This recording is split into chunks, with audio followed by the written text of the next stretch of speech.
what we know as the fourth commandment, to honor his father and his mother, and willingly submit himself to them as his governing authority on this earth. And then when we fast forward to the Garden of Gethsemane, when we see him praying, what does he do there?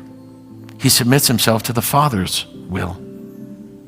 How marvelous it is that Jesus is willing to do that. The Creator submitting himself to his creation. The lawgiver placing himself under the law and living by the same rules he's asked us to do. He could have chosen to exist in full authority. He could have reminded his mom and dad, listen, I know you think you know best, but I'm God. Sometimes our children try that.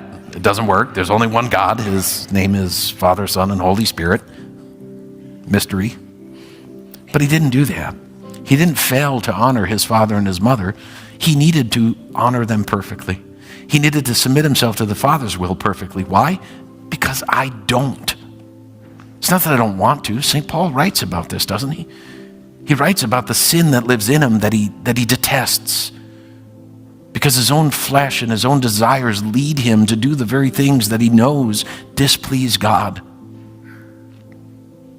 And I can't be the only one in the room who sometimes goes, Lord, I know what I should do. Don't care. I'm going to do what I want to do.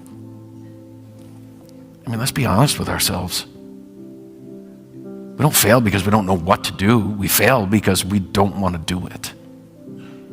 That's how that works. But Christ didn't fail. Christ didn't stumble.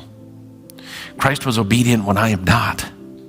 That's what makes Christ worthy of all glory, honor, worship, and praise, is that he was able to do what I couldn't do, and then he gives me the reward of his work.